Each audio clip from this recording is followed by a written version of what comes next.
ठाकुर जी कह रहे हैं मेरे को तुकाराम के कीर्तन में जाना है, मुझे दर्शन देने में आनंद नहीं आ रहा है यहां पर। रुक्मणी जी बोली लाखों वैष्णव खड़े हैं कतार में दर्शन के लिए, चुपचाप खड़े रहिए यहीं पे। खड़े रहे बेचारे ऐसे। थोड़ी देर बाद ठाकुर जी फिर बोले रुक्मणी हमारा बिल्कुल मन नहीं लग रहा, हमारा जैसे जैसे तुकाराम जी उर्ध्वबाहु होकर के कीर्तन करते हैं और अपनी स्वर लहरियों को खूब तेजी से गाने लगते हैं, मन मेरा और ज्यादा आतुर होता है जाकर के सुनने का। रुक्मणी जी बोली देखिए आप कितना बड़ा अपराध करेंगे, एक तो आप दर्शन छोड़ करके जाएंगे, लाखों वैष्णव बेचारे खड़े रह जाएंगे, ऊपर से आप वहां कीर्तन में जैसे ही जाओगे तो जितने लोग कीर्तन कर रहे हैं सब आपकी ओर आकृष्ट हो जाएंगे, कीर्तन सब छोड़ देंगे, सबको अपराध लगेगा। ठाकुर जी फिर रुक गए, बोले बात तो सही है, कीर्तन में विघ्न नहीं बनना चाहिए, भले ही हम भगवान हैं। लेकिन तुकाराम जी की स्वर लहरियां ठाकुर जी के कान में जा जा करके इतना ठाकुर जी को व्याकुल कर रही हैं। ठाकुर जी बोले सुनो तुम अपनी चुनरी दे दो, हमारी काली कमली दे दो, हम ओढ़ के छुप छुपा के चले जाएंगे, पीछे जाके एकांत में बैठ जाएंगे, किसी को पता नहीं चलेगा कि मैं आया हूं, पर मुझे जाने दो। रुक्मणी जी बोली कीर्तन के प्रति अपराधों में एक अपराध यह भी है कि कोई बहुत उत्सुकता से जाना चाह रहा हो और कोई उसको ना जाने दे रहा हो, यह भी एक अपराध है। तो ये अपराध से मैं बचना चाहूंगी। आप इतने तत्पर, इतने उत्सुक हो रहे हैं कीर्तन में जाने को, मैं रोकूं? जाइए। ठाकुर जी महाराज ऐसे मुंह बिल्कुल ढक करके और बढ़िया काली सौल ओढ़ करके, लंबी सी डाल करके, और बिल्कुल अपनी पीतांबरी वगैरह सब छुपा ली उसमें, और तुकाराम जी के कीर्तन में जाकर के श्री ठाकुर जी खड़े हो गए। लेकिन श्री तुकाराम जी का कीर्तन वो तो हर बार एक उत्ताल उर्मियों को प्रकट करता जा रहा था, एक अद्भुत तरंग लहर की तरह समाज में और सब बैठे हुए श्रोताओं में आ रही थी। ठाकुर जी सुनते सुनते ठाकुर जी के नेत्र बंद हो गए, और सुनते सुनते हाथ से महाराज वो सौल जो थी वो छूटने लगी, धीमे धीमे मुकुट से उतरने लगी, मुकुट से उतर करके कंधे से उतरने लगी, कंधे से उतर कर पूरी उतर गई, और उतर करके महाराज जहां तुकाराम जी ने बोले सब उर्ध्वबाहु होके करताल बजा के नाचो, ठाकुर जी अपने करताल बजाने लगे। करताल बजा करके वैष्णवों के बीच में ही ठाकुर जी उछल उछल करके नृत्य करने लगे। पंडरीनाथ भगवान नृत्य करते करते सब लोगों ने देखा, नेत्र बंद हैं, नेत्रों से अविरल अश्रुधार कर रही है ठाकुर जी के, और ठाकुर जी नृत्य कर रहे हैं। अबीर गुलाल उधरी तरंग, नाथा घरी नाचे माझा सखा पांडुरंग, नाथा घरी नाचे माझा सखा पांडुरंग।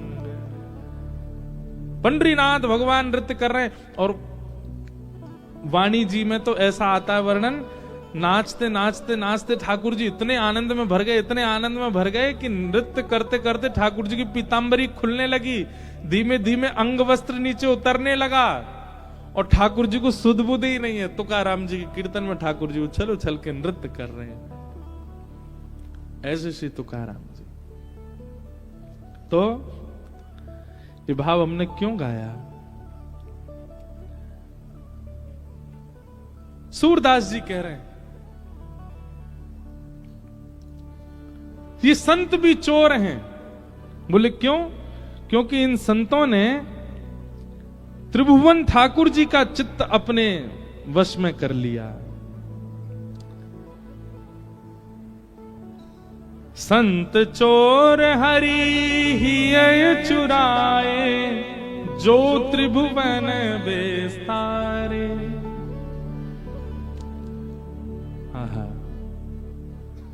सूरदास जी कह रहे हैं सब मिल चोरी करी श्याम की, जो जासे बन आए। सूरदास सट कहां लगी वर्णो, माखन चोर कन्हाई। सूरदास जी कह रहे हैं सबने मिलकर के ठाकुर जी की चोरी करी, पर कहा बताऊं भैया, अंत में घुमा फिरा करके चोर केवल ठाकुर जी कहलाए गए। कौन है? बोले ये माखन चोर। ये कौन है? बोले चित्त चोर। ये कौन है? हृदय चोर। बोले चोर का शब्द ठाकुर जी के आगे लगाया गया और देखा जाए तो पूरी दुनिया चोर है, पर ठाकुर जी को चोर कह दिया गया।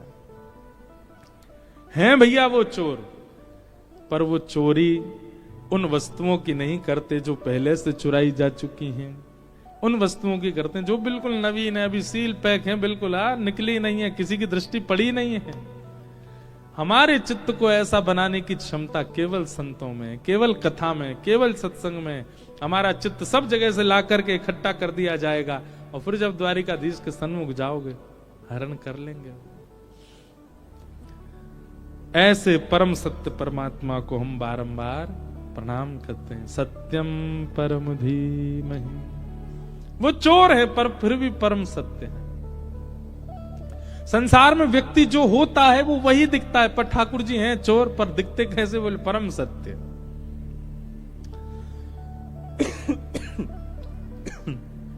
एक लीला है हमारे ब्रज की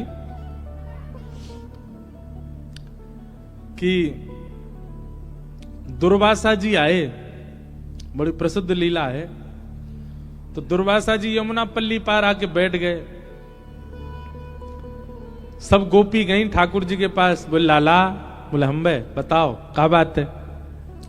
बोले एक महात्मा आयो ब्रजमंडल में। ठाकुर जी बोले अच्छा कौन सा महात्मा? बोले दुर्वासा नाम है वाको।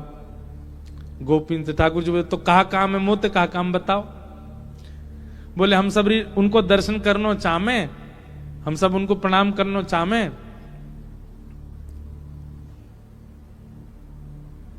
ठाकुर जी बोले भैया देखो ये दुर्वासा तो एक ही दुर्वा है, बाकी तो मैं तो पूरी दुर्वान को खानू, मुझे प्रणाम कर लो। सबसे बड़ा संत महात्मा तो मैं ही हूं। गोपी अरे तुम कौन सी संतन के चक्कर में पड़ी हो, मुझे प्रणाम कर लो चलो। अब गोपी बोली तुम्हें तो रोज ही कर ले, अब एक बार कृपा कर दो दुर्वासा जी के दर्शन करने। ठाकुर जी बोले कहां है दुर्वासा जी? बोले यमुना पल्ली पार। तो चली जाओ दर्शन कर आओ। बोले यमुना जी में बाढ़ आ रखी है, खूब जोर से जल भैरो, कैसे जाएं, डूब जाएंगी। ठाकुर जी बोले तो मैं कहा करूं, मेरी नाव तो छोटी सी है, वहां मैं ना बैठाऊंगा मैं तुम सबन ने, तुम ऐसी मोटी मोटी धाम धुल्ला सी बैठ जाओगी, डूब जाएगी मेरी नाव। नंद बाबा ने छोटी सी नाव बनाई के दइये मोह। ना लाला हम यूं कह रही हैं कि तू कह तो रे कि तू जय जय, तू परमात्मा है, तू परमात्मा है, तूने कछु करके दिखा यमुना जी में हमारे काजे मार्ग प्रकट करवाए थे। ठाकुर जी बोले अच्छा तुझे बात है, मार्ग चाहिए यमुना जी थे? बोले हाँ। तो बोले काम करो। बोले कहा यमुना जी के तट पे जाओ और यमुना जी को जल अपने हाथ में लियो और यमुना जी को जल हाथ में लेकर के और यमुना जी से कहियो हे श्री यमुना मैया, यदि नंद नंदन योगेश्वर कृष्ण ये योगेश्वर हैं, ये योगियों के भी ईश्वर हैं, पर स्त्री को कभी स्वप्न में भी नहीं देखते हैं, स्पर्श करना तो बहुत दूर की बात। यदि इन नियमों का पालन कृष्ण ने भली भांति किया हो तो आप हमको मार्ग प्रदान कर दो। गोपी सब बोली अच्छा और जो कल हमारे संग्रास विहार कर रहे वो? ठाकुर जी बोले देख मेरी बात तू जाके कहे यमुना मार्ग नहीं दे दे तो कहियो। सब गोपियां गई यमुना जी को जल हाथ में लेके बोली अगर नंद नंदन श्री कृष्ण पूर्ण योगेश्वर हैं, कभी किसी पर स्त्री का स्वप्न में भी चिंतन ना करते हो तो हे यमुना जी हमको मार्ग दे दो। इतनो कहते ही महाराज यमुना जी का जल एक तरफ रुक गया, आगे वाला बह गया, मार्ग प्रकट हो गया। गोपियां सब आश्चर्यचकित हो गई। ठाकुर जी दूर खड़े खड़े बोले कहो है ना योगेश्वर हम? बेमतलब पे हम पे तुमने सबने जो है का उल्टे सीधे बात बना रखी है। देखो पर स्त्री का चिंतन स्वप्न में भी नहीं करते, देखो यमुना जी ने मार्ग दे दिया। गोपी सब ठाकुर जी तो बोली लाला तू तो बड़ो कृपा हमको मार्ग। अब हम दुर्वासा जी पे जा रही हैं, कहाँ लेके जाएं? बोले बढ़िया 56 भोग बना के लेके जाओ घरंते। सब गोपियां अपने घर से बढ़िया बढ़िया सामग्री लेकर के गई, पल्ली पार पहुंच गई, दुर्वासा जी के दर्शन किए, दुर्वासा जी को प्रणाम कियो। दुर्वासा जी हम सब ब्रज की गोपांगनाएं हैं, आपके दर्शन को आए। दुर्वासा जी बोले अच्छा आओ, क्या लेके आई हो? बोले हम सब सामग्री लाई, आपकी इच्छा हो तो हम ब्रजवासियों में एक गुण बताएं आपको, ब्रजवासी और कुछ नहीं जानते, पवाना बहुत अच्छा जानते हैं। अब धीरे धीरे दिल्ली की बहुत नजर पड़ गई है वृंदावन पर, इसलिए ब्रजवासी पवाते कम है, ब्रजवासी पवाते बहुत हैं। संतों में प्रसिद्धि है कि भाई ब्रज के ब्रजवासी पवा में बहुत जोर थे, बहुत बढ़िया पवा में। हमारी पूज्य नानी, उनका तो ऐसा स्वरूप स्वभाव था कि वो कहीं भी जाती थी ना तो राशन अपने बैग में ही धर के ले जाती। कोई संत मिल जाए, बाबा नेक में कछु पवाए दूं, वहीं अग्नि चेताई, लकड़ी जराई और वहीं कछु बनाए के पवा देती। ये उनको स्वरूप। हमारे वृंदावन के जितने संत हैं सब हमको जब भी मिलेंगे तो सब कहते जरूर हैं, कभी कभी कोई याद आ जाए नाना जी की नानी, बोले इंद्रेश जी आपकी नानी जी तो बहुत बढ़िया, कहीं भी कुछ चूल्हा चेताए के पवा देती। ये ब्रजवासियों का स्वरूप है। सब ब्रजांगना गोपियां गईं और दुर्वासा जी से बोली आपकी आज्ञा हो तो हम आपको पवा दें। दुर्वासा जी बोले हाँ लाओ, सामग्री लाओ। एक गोपी ने पत्तल रखी, पत्तल में पूड़ी धरे, सब्जी धरे, रायतो धरे, जो जो सामग्री लेके गई सब धरती जाए। दुर्वासा जी पत्तल की ओर देख रहे, बोले क्या कर रही हो लाली? बोले आपके लिए पत्तल सिद्ध कर रहे हैं। दुर्वासा जी बोले ये सब हटाओ, सामग्री पूरी पूरी धर दो सामने। पूड़ी की डलिया, सब्जी के बर्तन सब सामने धर दिए और दुर्वासा जी उठा उठा के सब डलिया की डलिया मुख में डाल लें। एक बार में महाराज मुख नहीं कुआं बन जाए और सब एक साथ ही उड़ेलते जाएं और प्रेम से पाते जाएं। गोपियां सब देख करके बोले बाबा सच में तपस्वी हैं। सबने दर्शन किए, दर्शन करके सब गोपी बोली बाबा यहां आवे के काजे हमने यमुना जी से प्रार्थना करी, लाला ने एक उपाय बतायो, सुबास से मार्ग मिल गयो, अब हम वापस जानो चाहे, यमुना जी में बड़ी बाढ़ है, आप कोई उपाय बता दो, आप तो बड़े सिद्ध महात्मा हो, बताओ। एक क्षण में तो आप सबरी पत्तल की पत्तल कहा, डलिया की डलिया उड़ेल ली आपने मुंह में, हमारे काजी कछु उच्छिष्ट भी नहीं छोड़ो। अब यहां से वापस जावे को कछु आप उपाय बता दो, कोई मंत्र बताए दो। दुर्वासा जी बोले यमुना जी पे जाओ, यमुना जल लेकर के कहना श्री दुर्वासा जी केवल दूरवा ही खाते हो और कुछ भी कभी सेवन ना करते हो, तो हे यमुना मैया हमको मार्ग दे दो। गोपी सब एक दूसरे देखने लगी, बोले अभी जो हमारे 56 भोग चट्ट कर दिए वो ये कह रहे हैं दूरवा खाते हैं। दूरबा मतलब घास, एक घास। दुर्वासा जी बोले जाओ जाओ यमुना जी से कहो। सब गोपी गई, हे यमुना मैया दुर्वासा जी अगर एक दूरबा ही खाते हो तो आप मार्ग दे दो। इतने में यमुना जी एक तरफ रुक गई, एक तरफ का पानी निकल गया, मार्ग मिल गया।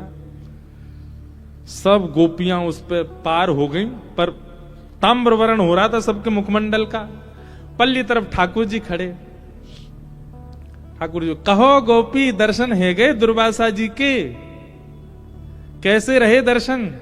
आज कहां प्राप्त कियो सत्संग में? गोपी बोली एक ही चीज प्राप्त करी। बोले कहा? बोले तुम झूठे, तुम्हारो दुर्वासा झूठो और तुम दोनों की झूठी साक्षी मानने वाली ये जमुनाऊ झूठी है, तुम सबरे झूठे हो। बोले तुम कह रहे हो तुम परम योगेश्वर और वो दुर्वासा जी कह रहे हो वो दुर्वा खाते हैं और दोनों की साक्षी दे रही है ये यमुना। ठाकुर जी बोले प्रत्यक्ष दृष्टि से देखोगे तो ये झूठ दिखेगा, लेकिन वास्तविकता यही है कि मैं योगेश्वर हूं। स्त्री पुरुष का भेद मेरे चित्त में नहीं आता। कभी किसी पर स्त्री क्या किसी का भी काम भाव से तो चिंतन मैंने किया ही नहीं है, इसीलिए यमुना ने मार्ग दिया। और दूसरी बात दुर्वासा जी, वहां दुर्वासा जी को आपने 56 भोग दिए, प्रत्यक्ष दृष्टि में आपको लगा कि उन्होंने सब पाया, पर अप्रत्यक्ष भाव से वे दूरवा ही ग्रहण करते हैं।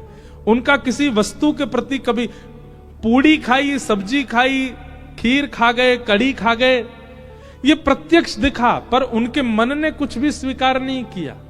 वो प्रत्यक्ष भाव से दुर्वासा ही हैं और इन दोनों की साक्षी मानने वाली यमुना, ये परम सत्या है। अप्रत्यक्ष भाव से मेरा रूप दिखा नहीं है, इसलिए तुमको बहम लग रहा है। ठीक वैसे ही बंधुओं, ठाकुर जी को चोर चोर चोर सब जगह कहा गया, पर ठाकुर जी चोर नहीं, ठाकुर जी रक्षक हैं। हम सबको कहीं हमारी चोरी हो ना जाए उससे बचाने वाले ठाकुर जी।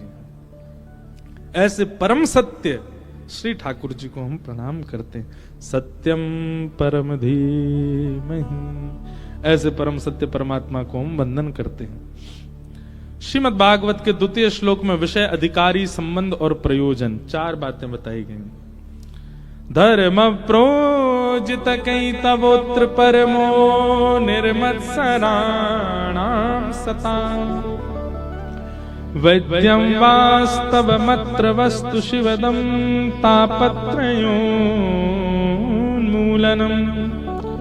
श्रीमद्भागवते महामुनिकृते किं वा परैरीश्वरः, सद्यो हृदयवरुध्यते त्रिकृतभिः शुश्रूषुभिस्तच्छणा। ध्यान से सुनिएगा। सबसे पहली बात, भागवत जी का विषय क्या, मैं बहुत विस्तार से इस भाव को बताता हूं, यहां भी बताऊं। धर्म प्रोजित कई तवोत्र परमो, परम धर्म की इच्छा चित्त में प्रकट होना, यह भागवत का विषय है। धर्म और परम धर्म ये 2 बात होती हैं। धर्म होता है देह कल्याण और परम धर्म होता है आत्म कल्याण।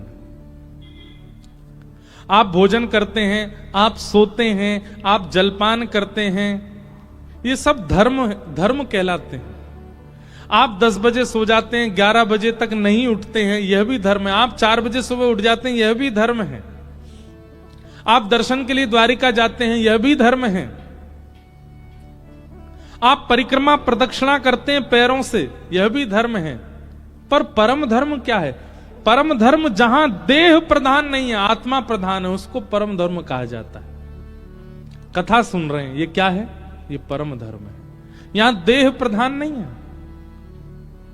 कथा में आपके देह को कुछ भी प्राप्त नहीं होगा, आत्मा को प्राप्त होगा। सत्संग में देह को नहीं मिलता है, आत्मा को प्राप्त होता है। हमारे वृंदावन के पूज्य श्री प्रेमानंद जी महाराज, उनका प्रवचन लाखों लोग सुनते हैं, करोड़ों लोग सुनते हैं, और 2 बजे महाराज रात में इतनी कड़ाके की सर्दी में भी लोग खड़े रहते हैं उनके दर्शन को। क्यों? देह को नहीं पोषण किया उन्होंने, चित्त को पोषण किया, आत्मा को पोषण। और जब आत्मा पोषित होती है ना, तो व्यक्ति देह के अभिमान से परे हो जाता है। आत्मा जब पुष्ट हो जाती है तो देह का फिर अभिमान नहीं रहता व्यक्ति को। मुझे नींद आ रही है, मुझे सोना है, मुझे 6 घंटे से पहले मत उठाना, यह भी एक देह अभिमान है। परंतु परम वैष्णव बीतराग भक्त होता है ना, वो केवल उतना ही सोता है जितने में उसका काम हो जाए। कई बार तो भक्त जन ऐसे भी हैं, वो ज्यादा से ज्यादा, हमारे ब्रज में तो कई ऐसे भक्तों के मैंने दर्शन किए, 2 घंटा सोते हैं बस। साइंस घूम जाती है, डॉक्टरों का सिर घूम जाता, बोले ये हो ही नहीं सकता, 2 घंटा कोई कैसे सो करके जीवित रह सकता है? पर रहते हैं। जब आत्मा पोषित होती है तो देह दास बन जाता है। अभी क्या है? अभी हमारा देह स्वामी है और आत्मा उसकी दास है। भागवत जी क्या करती हैं? भागवत जी आत्मा को स्वामी बना के देह को दास बनाती है, फिर आत्मा अपने कल्याण के मार्ग पर चलने लग जाती है। देह की प्राधान्यता नहीं होती। ये सब बातें बहुत बहुत ध्यान से सुननी है आपको। अभी देह प्रधान है हमारा, पर जिस दिन आत्मा प्रधान हो जाएगी, आप देह को गौड़ मानने लग जाओगे, देह की इतनी चिंता आपको नहीं होगी। हम लोग सुनते हैं सतयुग त्रेता द्वापर में 1000 वर्ष तक तपस्या कर रहे हैं, 500 वर्ष तक तपस्या कर रहे हैं, और इस कलिकाल में किसी व्यक्ति के 5 साल की साधना देख करके हमारी आंखें खुली रह जाती हैं। अरे बाप रे, इन्होंने कैसे कर लिया? क्यों? हम सब देहाभिमानी, हमारा देह कष्ट सह ही नहीं सकता। कल एक काम करें, कल हम आपको पता ना चलने दें, आपसे पहले ही सोफा सारे उठवा दें कथा पंडाल में से, सब नीचे बैठ जाओ, क्या होगा?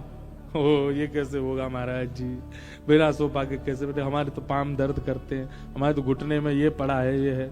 चलो जो बेचारे असमर्थ हैं उनके लिए सोफा पे बैठना जायज है, पर जिनके सब कुछ ठीक है, बिल्कुल पाम भी बिल्कुल चकाचक महाराज दौड़ते हैं, कमर भी बढ़िया है, वो भी बैठे हैं लद करके। क्यों? देह अभिमान, देह को अभिमान है। हम नीचे कैसे बैठ सकेंगे, अरे पाम बैठा नहीं जाएगा, अरे नहीं हम तो, अरे इतनी कम उम्र में भी बैठ गए। क्यों? देह अभिमान। हम जब भागवत के वक्ता बनने वाले थे, मतलब भाव रखा था, ये सब बातें पता है प्रारंभिक स्थिति की मुझे यहां याद क्यों आ रही, क्योंकि द्वारिका से ही मैंने शुरू किया कथा को। 2015 में सबसे पहली कथा हमने द्वारिका में ही की। आज भी वो जगह मुझे दिखती है, मैं प्रणाम करता हूं उसको, जहां से हमने पहली कथा की। तो हमारे नाना जी और पिताजी महाराज का सबसे पहला वाक्य क्या था? बोले कथा वक्ता यदि बनना है तो सबसे पहले देह का अभिमान छोड़ना पड़ेगा। देह अभिमानी होता ना, हम भी टी शर्ट पहन के बैठते हैं यहां पे, देह अभिमानी होता तो आजकल वो मोटिवेशनल स्पीकर नहीं, यहां पे माइक लगा के घूमते रहते हैं मंच पे, हम भी ऐसी कथा कहते हैं। कहीं ना कहीं फैशन को प्रायोरिटी देते, कहीं ना कहीं लुक्स को प्रायोरिटी देते। वैसे एक बात कहें, जो हमारा सामान्य लोग इसकी भी कॉपी करते हैं लोग, इसका मतलब ये भी फैशन तो है। इसकी भी लोग बाग, ये देखो क्या है, सामान्य है, सामान्य है, साधारण है, इसलिए ये भी पसंद आता था। ये देह को पसंद नहीं आता, ये आत्मा को पसंद आता है। हम कलरफुल पूरे दिन भर में पहनेंगे, पर कथा तो हमसे सफेद में ही होती है। ये सामान्यता, ये एक प्रकार का देहाभिमान शून्य है।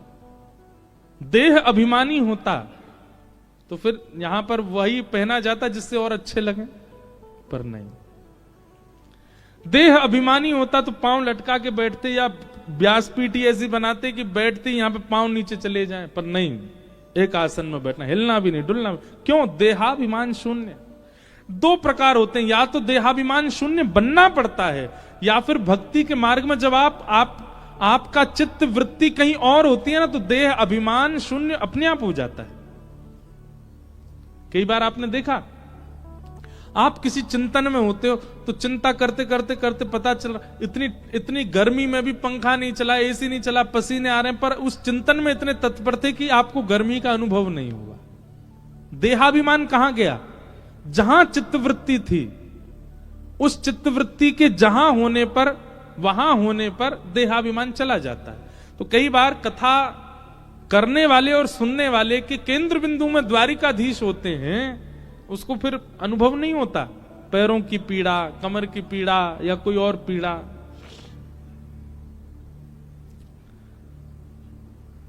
तो भागवत जी का विषय क्या है? देह अभिमान को शून्य करना। अगर कथा सुनने वाले का देहाभिमान शून्य नहीं हो रहा है, और शून्य तो बहुत दूर की बात, 10%, 15% भी नहीं घट रहा है, वो कथा का श्रोता नहीं।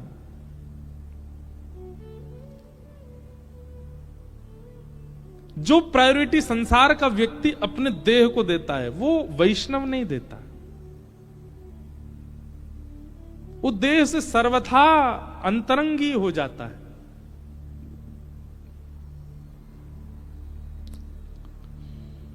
यहां कई वैष्णव ऐसे हैं जो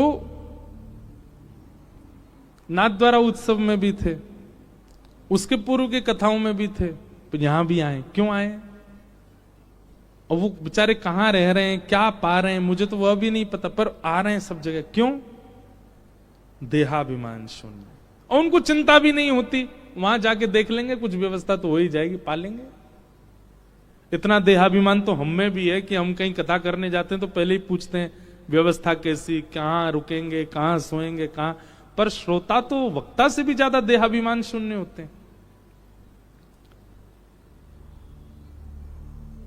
और यही कथा के श्रोता का एक लक्षण है कि वो देहाभिमान से शून्य हो रहा है।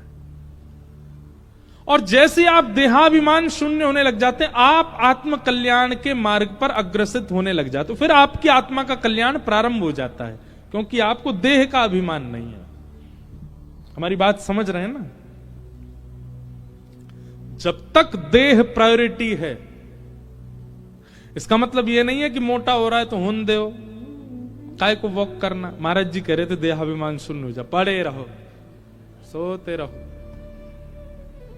गुलाब जामुन लाओ, लाओ खवाओ, रबड़ी लाओ, लाओ खवाओ। देह को, अरे करेला लाओगे वो भी खा लेंगे हम, देहाभिमान शून्य है, महाराज जी ने कहा था। हमारे एक हैं प्रिय मित्र हैं, पंडित जी हैं, उनको चाय पिवा दो, चाय के ऊपर छाछ पिवा दो, पी लेते हैं। मैंने कि यार चाय पे छाछ कौन पीता है? देहाभिमान शून्य है, हमारा देह सब स्वीकार। मैंने कहा ये देहाभिमान शून्य नहीं है, ये भोगाभिमान है, ये भोगाभिमान है।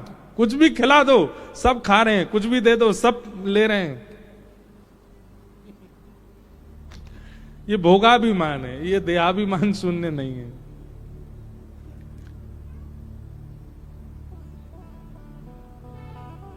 हाँ,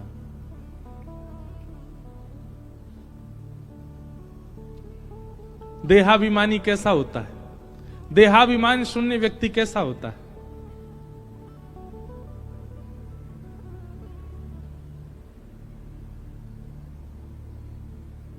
मैं तो गोविंद रा गुण गासूं, राणा जी रूठे तो मने खाए करसी। मैं तो गोविंद रा, मीराबाई कह रही हैं, गुण गासूं, राणा जी रूठे तो मने खाए करसी। देहाभिमान ऐसा होता है, राणा जी रूठे, इनके रूठने से क्या फर्क पड़ता है? अरे भली मानो कि ये रूठ रहे हैं, कहीं जगत नियंता रूठ गया तो क्या होगा? रूठे चाहे राजा वासे कछु न काजा, एक तू ही महाराजा और कौन पास जाएंगे। रूठे चाहे भाई वासे कछु ना भलाई, एक तू ही है सहाई और कौन को सराहेंगे। रूठे चाहे शत्रु और मित्र आठों याम, एक तेरे चरणन के नेह को निभाएंगे। जग सारा झूठा एक तू ही है अनूठा, रूठ जाए चाहे सारा जग पर तू ना रूठा चाहिए। हमारे फूफा जी रूठ के चले गए हैं, महाराज जी क्या करें? कथा में बुलाया था उनको, कल रात में रबड़ी खत्म हो गई, उनको मिली नहीं, रूठ के चले गए महाराज जी। अरे फूफा जी के रूठने से क्या होगा? जीजा जी के रूठने से क्या होगा? बच्चों के रूठने से क्या होगा? कुछ नहीं, ये तो संसार है, ये आपसे सदैव प्रसन्न नहीं रह सकता। अपनी तो एक जिम्मेवारी रहनी चाहिए कि द्वारिकेश हमसे कभी ना रूठे, बस वो कभी ना नाराज हो। और सुनो, वो रबड़ी से नहीं रूठते, वो लड्डू से नहीं रूठते, वो ध्वजा जी नहीं चढ़ाओगे तो रूठ जाएंगे, ऐसा नहीं है।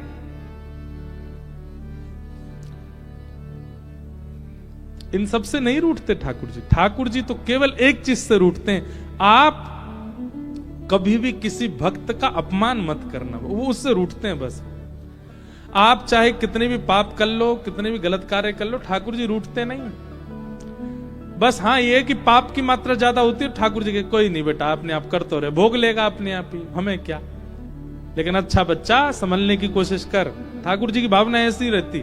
ठाकुर जी रूठते नहीं, लेकिन जब हम किसी भक्त का अपमान कर देते हैं तब ठाकुर जी रूठ जाते। बोले तू पाप करे मैं कुछ नहीं कहता, तू गलत काम करे, गलत खाए पिए मैं कुछ नहीं कहता, मेरे को भजने वाले का अपमान क्यों कर रहा है?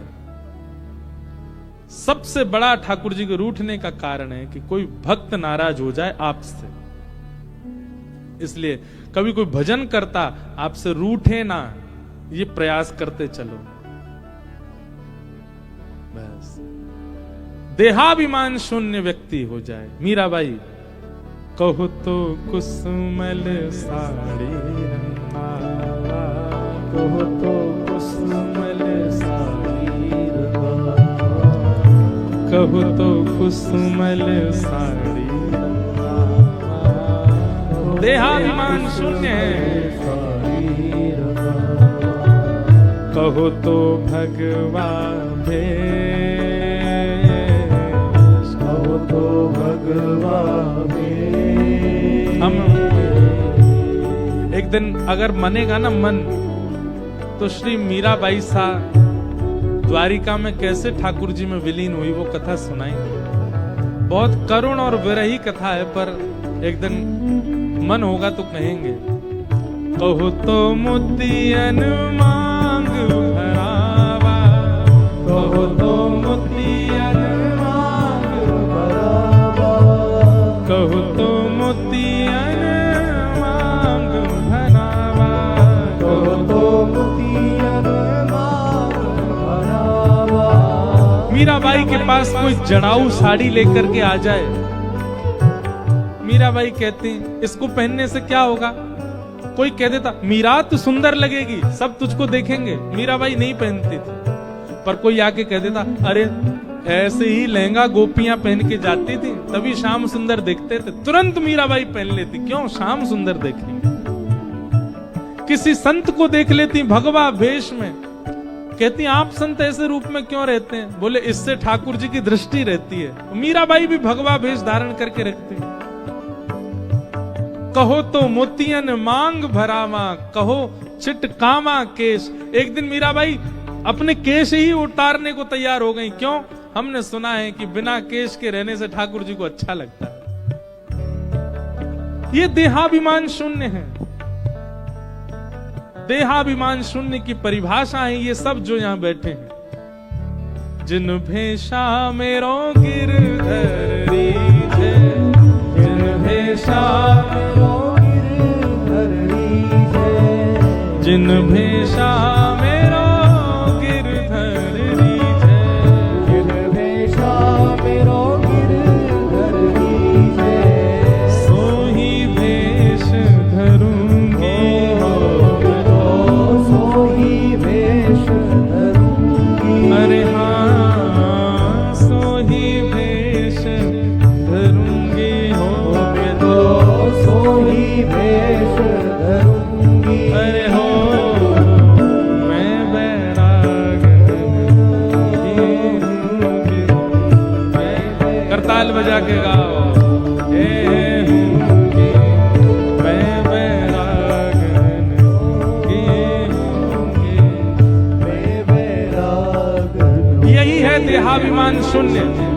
वो खाएंगे जिससे द्वारिकेश प्रसन्न हो, वो पहनेंगे जिससे द्वारिकाधीश प्रसन्न हो, वैसे रहेंगे वैसे जिएंगे जिससे वो प्रसन्न हो।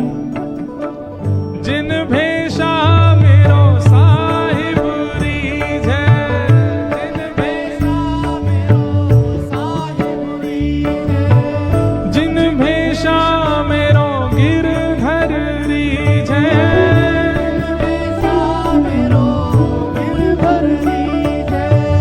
जिन भेषा मेरो साबर रीझे, जिन भेषा मेरो साबर रीझे।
यहाँ तो खाली खो, यहाँ तो खाली खो, यहाँ तो खाली खो, यहाँ तो खाली खो। मात पिता परिवार सोई है, मात पिता मात पिता परिवार सोई है, मात पिता परिवार सोई है। कहिए तिनका तो बाला, कहिए तिनका तो, ओ बाला कहिए तिनका तो, बाला कहिए तिनका तो। अरे हाँ मैं बैरागन ही हूँगे, मैं बैरागन आऊँगी, मैं बैरागन हूँगे। मैं बैरागन। और सुनो, यह देहाभिमान शून्य किसको कहते हैं? ये सब सारी पंक्तियां मीराबाई की देहाभिमान शून्य को प्रकट करती हैं। यातन की मैं करूं किंकरी, यातन की मैं, यातन की मैं करूं किंकरी, यातन की मैं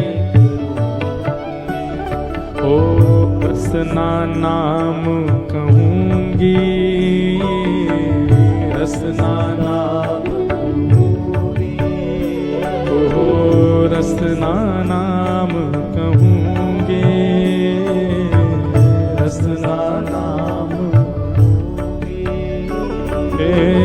मीरा के प्रभु गिरधर नागर, मीरा के प्रभु गिरधर नागर, मीरा के प्रभु गिरधर नागर, मीरा के प्रभु मैं तो साधु संग रहूंगी, हो मैं तो साधु संग रहूंगी, हे मैं तो साधा संग रहूंगी, हो मैं तो साधा संग रहूंगी। अरे हाँ मैं बैरागन ही हूँगी, मैं बैरागन होंगी, मैं बैरागन होंगी, मैं बैरागन होंगी। ओ बाला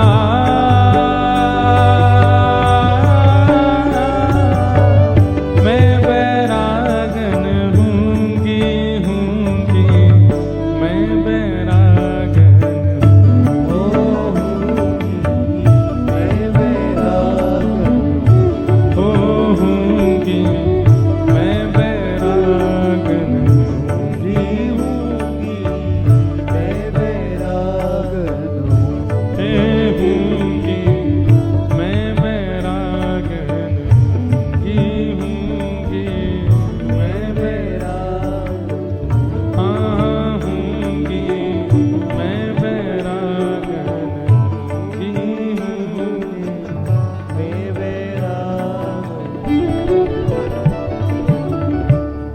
ये है देहाभिमान शून्य। सुनना बहुत आसान, करना उतना ही कठिन, पर जितना हो करो। किसी एक इंद्रिय को भी आपने अगर अभिमान शून्य कर लिया तो भी भगवत कृपा हो जाएगी। कोई एक इंद्रिय भी आपकी संभल जाए, सुधर जाए, वो संसार के वशीभूत ना हो बस। और विशेष रूप से अगर ये पंच आंख, नाक, जीव, कान और त्वचा, रूप रस स्पर्श गंध शब्द की भोक्ता, इन पांचों में से अगर एक भी ठाकुर जी के सन्मुख हो गई पूर्ण रूपेण, मतलब आंखों से देखना है तो केवल ठाकुर जी को देखना है, या भगवत संबंधी भावों को देखना है, उसके अलावा किसी के प्रति हमारी उत्सुकता बढ़ेगी ही नहीं। आंख नहीं कर पा रहे तो कानों से केवल भगवत चर्चा सुननी है, भगवत लीला सुननी है, भगवत गुण सुनने हैं, भगवत कथा सुननी है। इन कानों से और कुछ सुनना ही नहीं। आंख भी नहीं हो पा रही, कान भी नहीं हो पा रहे, तो जिह्वा को ही डाल दो ठाकुर जी के चरणों में।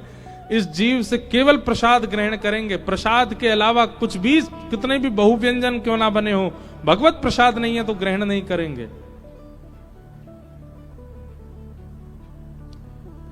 इन तीनों इंद्रियां, ये तीनों ही खतरनाक हैं, जीव, आंख और कान।